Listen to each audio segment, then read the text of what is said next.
Ladies and gentlemen, boys and girls, children of all ages, welcome to the channel. It's your boy, World of Wrestling, here today to discuss about WWE Smackdown May 10th, 2024 review. I do apologize to you guys for being a little late on this video. I was busy over the weekend, and on top of it, I never got a chance to watch it. I didn't get back home from doing what I had to do until like 10:30 at night, so I was unable to actually do the review for you guys. And then all through Mother's Day, I was busy with stuff on top of it. So here I am to discuss with you guys the WWE SmackDown episode. Overall, this was a fairly decent show. Great wrestling involved in this show. I enjoyed it for what it was. I think the tournament has been absolutely fantastic, especially on the men's side. Women's side, it's the same shit. I mean, Jade Cargill, she did pretty good in her match this past Friday. I got to give her credit for her match performance. She did well. Nia Jax was good in the ring with Naomi. I was pretty impressed with a lot of stuff that took place on this show this past Friday. I have really not a whole lot of complaints about it. I will discuss a little kind of concern here, but not too much concern about the situation with Cody Rhodes, which is the very first segment of the show. They pretty much go over with Nick Aldis mentioning to Cody as he came out to begin the show that he will be having his championship match at King and Queen of the Ring this coming May. I believe it's May. Let me just check real quick, see what the exact date is. At 1 p.m., by the way. I don't know if I'm going to be catching that live or catching it later on. I'll probably catch it later on during the weekend. I'll probably watch it Sunday morning. I can give you guys the review afterwards. It would be May 25th. So, yeah, I'm probably going to give you guys the review on May 26th and watch it on Sunday morning and get that over and done with, so I could go ahead and give you guys my intake on the entire event and how I felt about it. But I do have a bit of a concern here. Cody Rhodes was introduced to his new challenger for the WWE Undisputed Championship, and it was Logan Paul. And apparently Logan Paul will be defending the United States Championship as well. I honestly don't have a major issue with Cody defeating Logan Paul and becoming a double champion. I do get the point of this. It is to go ahead and make him a triple crown champion.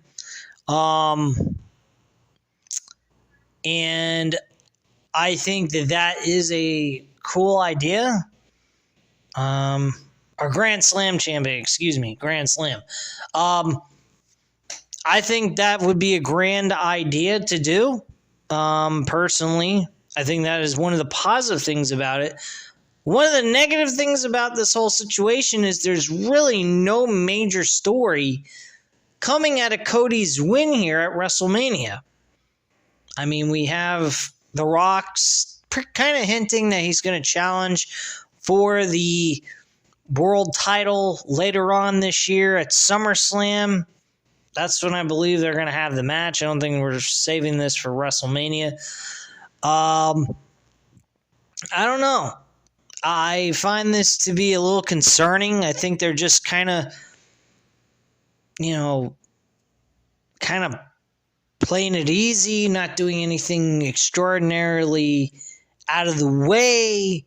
They're kind of just coasting throughout this entire time until we get to SummerSlam.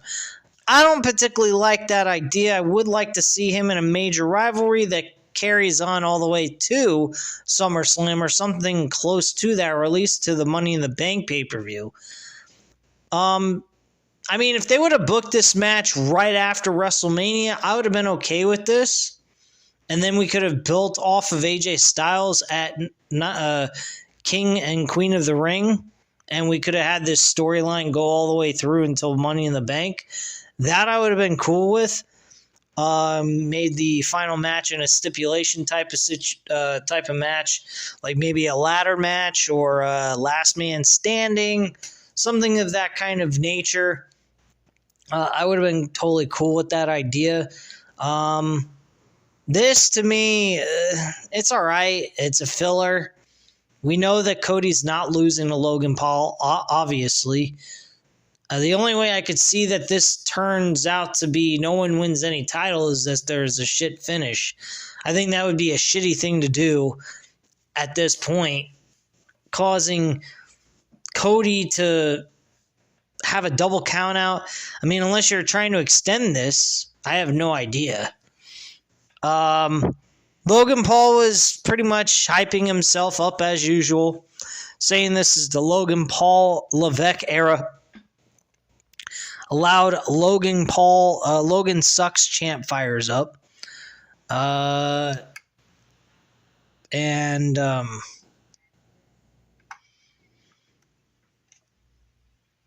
on. I lost my place.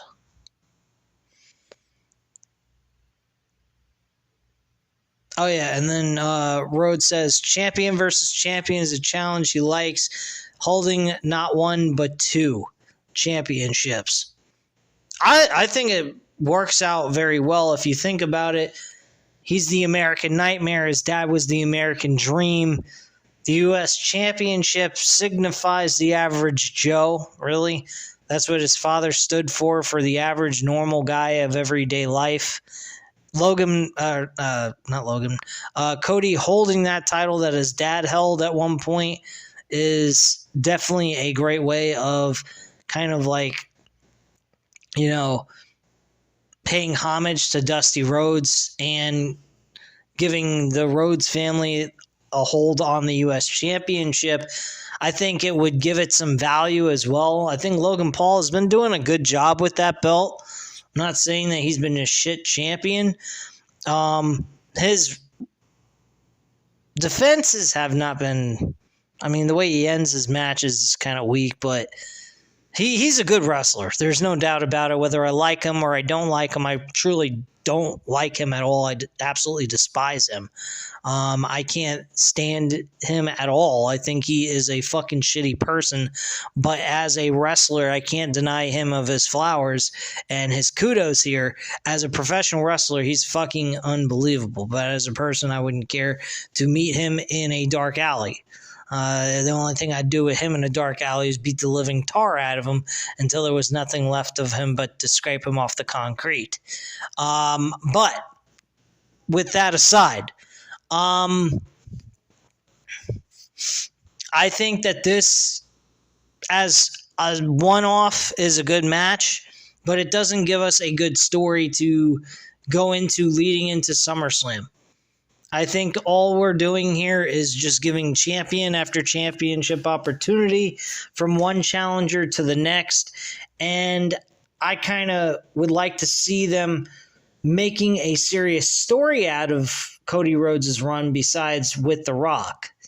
That just shows that we're not elevating new superstars to take the title off of Cody at some point.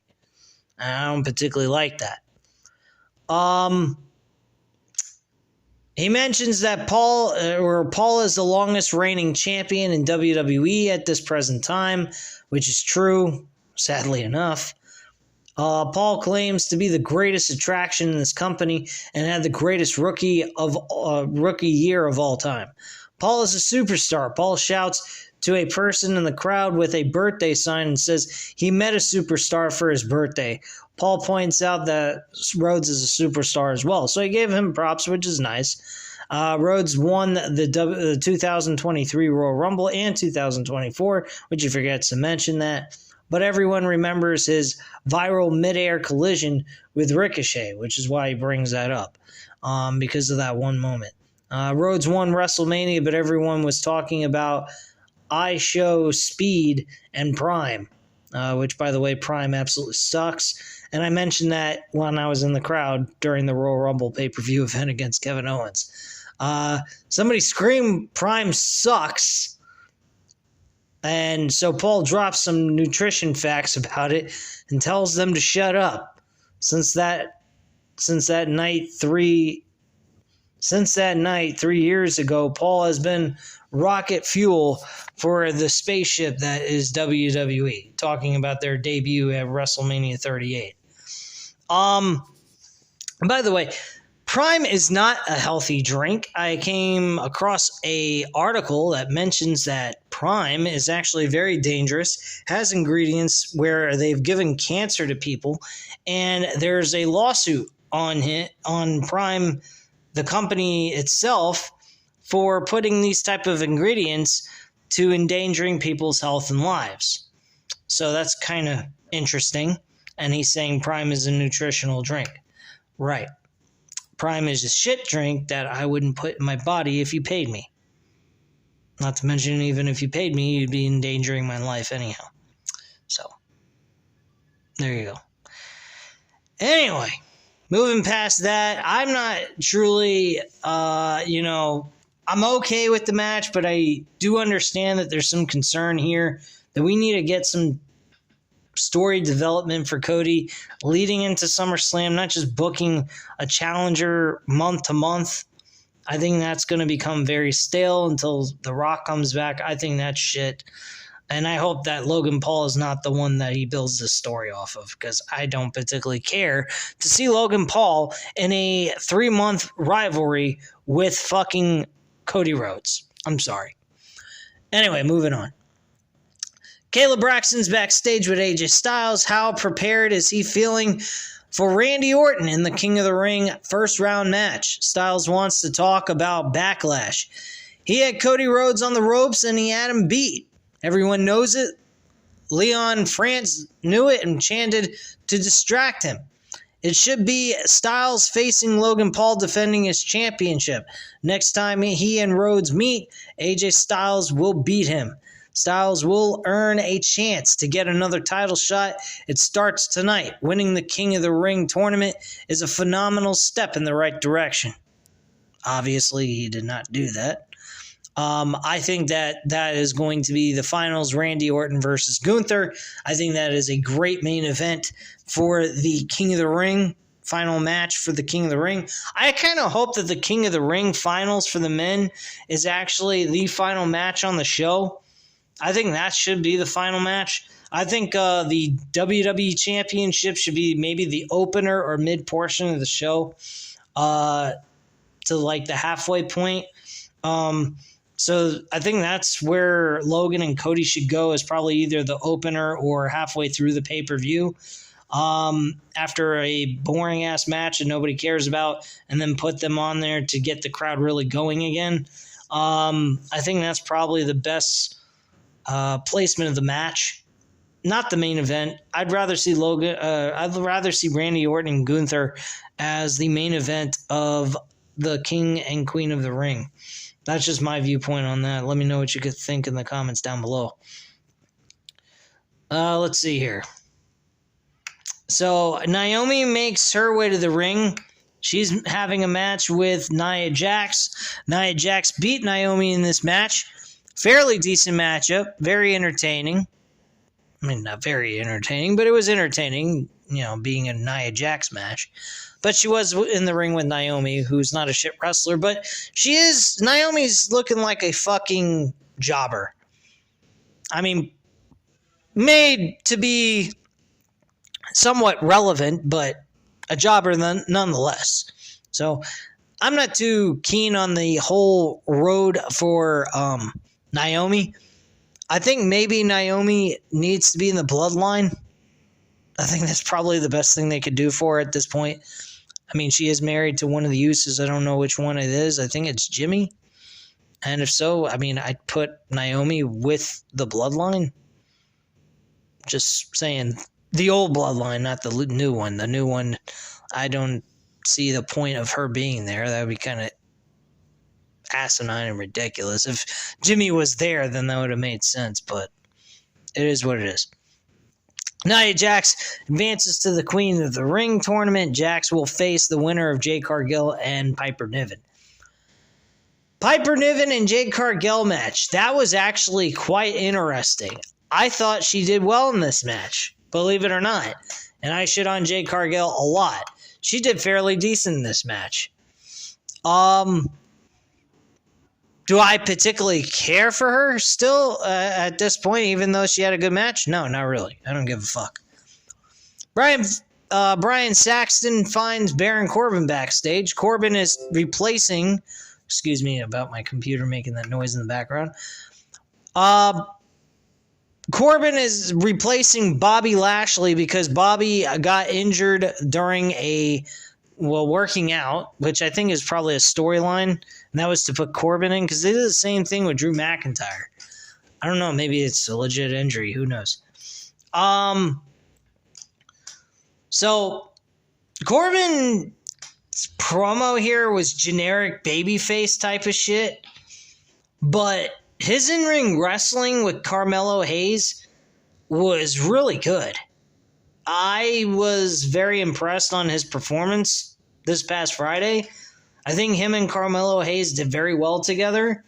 I kind of hope that he goes in the right direction, kind of gets a serious anti-hero type of gimmick going, not this generic babyface character that he was portraying this past Friday. I did not like that, but I did like the match that he had with Carmelo Hayes. He did very well in that compared to his previous matches in the past. Previous matches in the past when he was part of the Vince McMahon administration, his matches were repetitive, same shit over and over again, same spots most of the time, just redundant stuff. Nothing new, unique, or different about his stuff, his work in the ring. So this time around against Carmelo Hayes and his first time back into the WWE main roster, I think he did well. He was different. He didn't do that little thing where he slides out of the ring, goes around the ring post, comes back in, and tries to clothesline his opponent. I think that was idiotic. But he was good. And I was kind of rooting for him to win. But Carmelo Hayes winning is not so terrible. I'm okay with the decision there with Carmelo Hayes getting the W here. Carmelo Hayes didn't exactly win by decisive victory. He came out with a very small package. He came out with a small package pinfall with a lucky victory. So it didn't make Baron Corbin look so terrible in defeat. It's just a surprise victory at the end of the day. And that's all. So it wasn't nothing, decisive by Carmelo Hayes. He kind of just walked away by the skin of his teeth. The match wasn't very long. I'd say about maybe close to 10 minutes, and that's about it. So Carmelo Hayes advanced on from that to the second round, and he would either face Randy Orton or AJ Styles. Randy Orton and Carmelo Hayes, that's going to be a fucking good match. I'm looking forward to seeing that one. Backstage interview with Kayla Braxton. Backstage with WWE Women's Champion Bayley. Braxton asks if she has a favorite in the Queen of the Ring tournament. Bayley says she wants to see how Jade Cargill will go. Chelsea Green interrupts with her Piper Niven at her side. Clearly, Bayley has gone nuts since Piper Niven will go through Jade Cargill. Okay.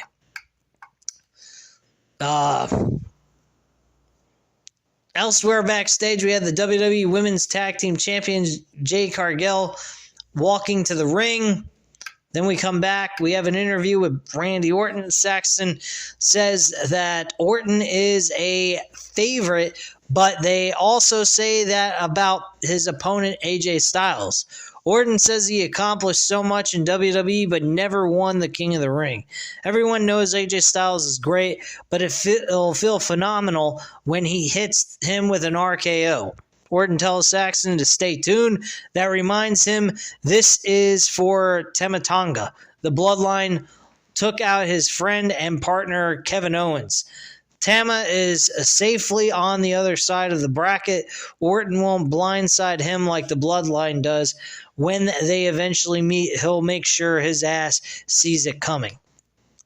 That is going to be the finals on the Smackdown side leading in to the actual finals, which they confused everybody my friend Matt 87 Eagle was telling me misinformation, which I felt was wrong, but he insisted that he believed that that was the correct information they were giving us. I did not. I think that that would have been a little insane with 2 kings and 2 queens of the ring. So yeah, we are going to have Raw and SmackDown in the official final match of the King of the Ring and Queen of the Ring tournament. And that's the way it should be. Because there's no reason to have 2 fucking kings and 2 queens. That's just idiotic. Because then they're not the undisputed King of the Ring or Queen of the Ring. So next up, we had the Women's Tag Team Champion Jade Cargill going up against Piper Niven. This match was fairly decent. I will give Jade Cargill that. But maybe Piper Niven helped her out a little bit, made her look good. I have no idea. Jade Cargill obviously won the match. I didn't expect fucking Piper Niven out of nowhere to win a match against a woman that's being pretty much placed on a rocket ship straight to the moon. I don't care for Jade Cargill, even though she improved. She's just a wannabe China, and there ain't nobody ever going to be like China. China was one of the greatest fucking strongest women I've ever seen in my life. And she could do it like no other. Her wrestling was just as good as any guy. And, I mean, some people would complain about her wrestling ability. I mean, for a woman, she did pretty damn good against the men. And she did very well against men. Now, granted, we're never going to see that here in today's WWE because society has become so soft and ridiculous that everything gives them a fucking, brings them out into hysteria and make them go crazy. Oh, God, you can't do that. Women abuse. Yeah, okay. It's a fucking TV show. It's not legitimately her getting hurt, okay? So let's be real. We're talking about pro wrestling here, not MMA or boxing or some shit like that. If we were talking about an actual sport where they legitimately try to hurt each other, yeah, I can understand that. But this is pro wrestling. This is different. It's trying to see if a woman can actually compete up against a man the same way a woman does with a woman. And see if they can be at the same level. So, just my thoughts on that. Alright. Next, we had Shinsuke Nakamura having a video package. He says he's here to claim what is rightfully his, the pinnacle of SmackDown. Now that he's here, no one is safe. The Master of Strong Style plans to reign supreme. Watch closely because everything on SmackDown is about to change, and it will never be the same again. My attitude's on this. They could go in a direction where this could make him a contender for the WWE Undisputed title against Cody Rhodes, have him win a lot of matches, get him week to week on a winning streak, stop with these fucking backstage promos every single week, and actually get him in the ring and really put the action to match the words of what he just said from this past Friday. Have him destroy opponents. Have him beat the fucking shit out of everybody and really hurt them bad. That is what I would do with Shinsuke Nakamura, making him a legitimate threat for that WWE Undisputed title. That's what I would do to make him a legitimate challenger for that championship. And maybe even build a story after that. Personally, I would make that the match that I'd book after SummerSlam, maybe even for the Royal Rumble. Maybe have him win the mid-card title. You know, something of that kind of nature, just to give him some legitimacy to challenge for the damn title. And make him come across as important. And even if you have him lose, have him bounce back and be, still on that winning streak. And the only problem he has is trying to win that final, the big one. build a story off of that. Maybe eventually next year make him win the damn title. That's what I'd do, because personally, I think Shinsuke Nakamura is a well enough guy to do that with. That's why I was saying that him going to NXT probably would have been a better choice for them to do. He would have had a little bit more, he would have had a bigger name on that show, and he could have walked through a lot of the people on there and became the NXT World Champion for a while. They did that to Finn Balor. Finn Balor did well in NXT coming back, and he came back and he's better. He's an improvement. So, just my thoughts on that. So, anyway, next up we had the Bianca Belair going up against Candice LeRae. Indy Hartwell seems like she's playing along with the Candice LeRae plan as being a cheater and a low-life fucking prick. But I personally didn't care for this match. Didn't barely watch it. Not that the match even lasted all that long anyway. So Bianca Belair wins the match by KOD, the Kiss of Death. And Bianca Belair will face the winner of Michin versus Tiffany Stratton in the Queen of the Ring tournament. Tiffany Stratton, of course, I think is going to beat Michin. And I think we're going to see Tiffany Stratton versus Jade Cargill. That's what I believe is going to happen. Let me see again who they said Jade Cargill is going to face. Oh, yeah, Nia Jax. I don't know. Maybe the Bianca Belair versus Jade Cargill. Or Bianca Belair versus Nia Jax, excuse me. Maybe that's when they're going to have that Smackdown final side to go on to King and Queen of the Ring to challenge to become the Queen of the Ring. I'm not sure. But it should be interesting how everything goes. I think Tiffany Stratton should be the Queen of the Ring.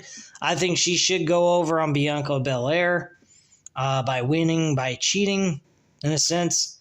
That's what I would do. And then have her beat Jade Cargill. Beat both of the tag team champions. Some people might not agree with that idea since they are tag team champions. It makes them look weak. But, I mean, Tiffany Stratton is definitely someone that I would go with the Queen of the Ring. But if you want to go ahead, put her in a tournament, make her look good, and then have her lose in the second or third round, okay, and then have her win the Money in the Bank briefcase, I guess that's okay with me. At least you're putting her in some kind of importance with the Women's Championship belt. Because I think she definitely deserves it with her performances as of late since January of this year. And she has been really good. Highlights of the Wild Tag Team Street Fight from Backlash was shown. Tanga Loa debuted to help the Bloodline defeat Kevin Owens and Randy Orton. And this segment backstage was excellent. I enjoyed this. Solo Sikoa is sitting in a locker room with Tama Tonga and Tanga Loa. Nearby with a nervous Paul Heyman, who walks in, and Heyman sheepishly asks for a moment alone with Sikoa. Tonga and Loa walk off, and Heyman says he knows his place in life. He is Roman's wise man. We want Roman. Champ picks up. Sikoa says Heyman lied and pulled Roman Reigns out of the WWE draft. That was a mistake that got them drafted third instead of first. It's like Heyman is trying to take money out of his pocket and food on his table for his family. Heyman actually looked terrified in this moment, and Sikoa mentions that Heyman walked by his brother Jey Uso, and it looked like he was kind of hinting or giving him a signal that he needed help. Heyman says he didn't. Sikoa says he knows Heyman is trying to protect the bloodline. Sikoa confirms that Heyman hasn't spoken to Roman Reigns since he lost their title at WrestleMania. Sikoa says he's talked to Reigns, and Heyman looked shocked. Sikoa says until Roman Reigns returns, he will be in charge of the bloodline. So apparently he's claiming he's the interim head of the table. So Heyman will be his wise man. That is the order by the tribal chief. Sikoa asks for a hug, and a terrified Heyman obliges. Sikoa says, I love you, wise man, which is a crock of shit. The whole time, he was lying to him. And I truly believe it is The Rock who's pulling the strings behind all this entire operation and and Rock telling Sikoa to lie and saying it's all Roman Reigns' idea to make him the head of the table for the time being. And later we will find out that that is not the case at the end of all of this, which I think is going to be the Survivor Series War Games match this coming November. So look out for that. I think we're going to have a Bloodline versus Bloodline War Games match, which makes a lot of sense anyway.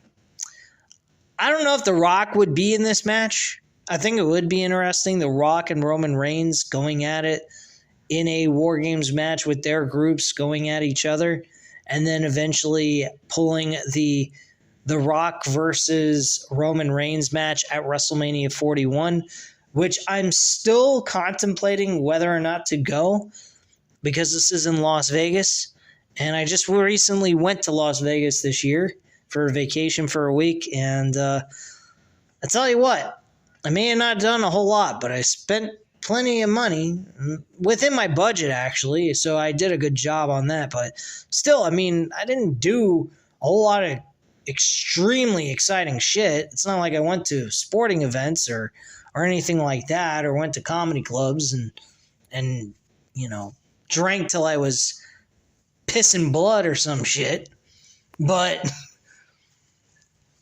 I mean, I spent a good amount of money going there. Mostly it was the tickets because I did a little late, but at the end of the day, I mean, I'm pretty interested in seeing this WrestleMania 41, especially with The Rock and Roman Reigns, seeing The Rock and Roman wrestle for the first time, and get to see Cody as the WWE champion going into WrestleMania will be kind of cool. So I'm thinking I might do it, or I might not. I'm not sure yet, but I'll let you guys know. So we get Angelo Dawkins and Tama Tonga in the King of the Ring tournament for the first round. Tama Tonga obviously wins the match. Nothing surprising here. I didn't particularly care for this match anyway. I didn't expect fucking Angelo Dawkins to beat Tama Tonga. Give me a fucking break.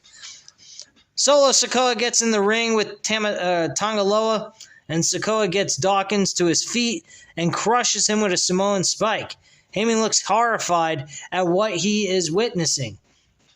Tama Tonga will face the winner of the LA Knight versus Santos Escobar. That should be a good match. I think LA Knight's going to win that match and then lose to Tama Tonga. That's probably what's going to happen. And LA Knight's not going to even see the light of day for that tournament. King of the Ring tournament. So thanks for coming. Anyway, Blair Davenport will show, there was a video package of Blair Davenport will show that your heroes are pathetic. She is coming to Smackdown. Didn't even pay attention to that one. Didn't even know it happened. AJ Styles makes his way to the ring. We have the main event. AJ and Randy Orton. Randy Orton, once again with AJ Styles, giving us a good match. This was a fucking good main event match. I think it went about 20 minutes, almost 20 minutes, and they gave us a hell of a match. Styles sets up for a Styles clash, but Randy Orton drops him with the RKO and gets the win. Excuse me. I think this is going to be awesome. Randy Orton versus Carmelo Hayes. This match between these two was amazing. With Randy Orton and AJ Styles, it's kind of a toss-up between their match at WrestleMania 35 and this. They have not faced each other a whole lot, and I think that this match was fairly decent and very entertaining. Overall, I thought this show was a very good show for SmackDown's standards, and I was very happy to watch this show. I think it was excellent. And don't really have too many complaints outside of Cody Rhodes' story. There's nothing really strong with his run right now yet.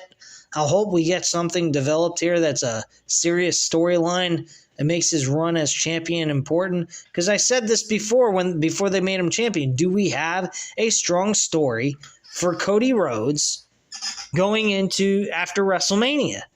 And currently, right now, we're just kind of coasting till SummerSlam so we can have The Rock and Cody Rhodes. I don't know why we can't have a serious storyline with someone that's going to give us some importance for the next few months before The Rock comes back. Don't quite get it, but anyway, that's pretty much my viewpoint on that. At this time, guys, you know what to do. Hit the like button if you like this video. Hit the subscribe button if you're not already subscribed to the channel. Leave a comment down below. I'll definitely get back to you on that. Just to give you a quick schedule, I'm going to do Monday Night Raw tomorrow before Dynamite goes on the air. I'll give you Dynamite review after Dynamite's over. And then Thursday, I will be going over some UFC picks for UFC Las Vegas 92. There's 2 prospects I believe are good to bet on. I also got a couple of Bellator choices for Friday morning fights that are going to take place in Paris. I think there's 3 of them that are well worthy to bet on. And then I do have 2 boxers I'm very interested in betting on that I think are going to go well. And I will go over some other boxing matchups that are going to take place that might be interesting to bet on. So I'll let you guys know all the bets on that for you guys that are interested in the MMA, boxing, betting, sports betting portion of things on this channel that I've implemented into this channel for content. But I do believe I'm going to start changing the name to this as the Unified Sports Network for wrestling, boxing, MMA, and football, because I am really good with football, and I could help people that are interested in sports betting with that, and I think I could do a good job on that. We'll see how everything goes. And I do apologize for last week's UFC picks. They were absolute trash. And it was not a very good week for me. I didn't do a whole lot. I didn't make a whole lot of money at all. I did shitty. And if you guys followed my picks, I mean, I hope you stayed away from Despain. I was even warning you guys about the situation, so I wasn't 100% sure if he was going to win. He was my weakest lock. And one of the huge favorites I had lost miserably. And then another pick that I had didn't even get to fight because he was injured, didn't make it to the event. And Sean Woodson was the only guy on that card that actually won. And he was actually the most confident one I had out of the bunch, outside of Kevin Jessett. I think Kevin Jessett would have won that fight against Mark Jaredon, I think his name, or Jaron Gooden. So that's just some of the updates about the UFC picks from last week. Hope this week goes a little bit better for us, for boxing, MMA, and other stuff like that. But anyway, guys, at this time, I thank you very much for watching, and I'll speak to you again soon. Bye.